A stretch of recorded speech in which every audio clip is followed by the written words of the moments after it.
May Prada ka na ba na nahanap sa Alibaba na gusto mong ipa-import? O matagal mo na bang pinag-iisipan na mag-import ng mga products galing sa Alibaba? Good news, Cargo Boss fam, dahil si Alibaba and si Cargo Boss ay makikipag-collab para sa isang free webinar. This coming November 21, 2025 at 2 p.m. And isa sa mga guest speaker natin ay representative ng Alibaba. Nako, wag na wag niyong palalampasin tong free webinar na to kasi dito ituturo sa inyo kung paano mag-source ng legit and trusted suppliers from Alibaba.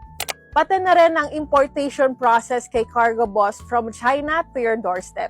Tapos may live demo pa kung paano mag-order kay Alibaba. And syempre, tips about business growth strategies plus Q&A session with Alibaba and Cargo Boss. Wow! Kaya don't forget to register in advance for this webinar. Especially sa mga gusto talaga mag-import dyan, this is your chance. Yung may mga katanungan kay Alibaba, dito nyo na matatanong. So grab this opportunity.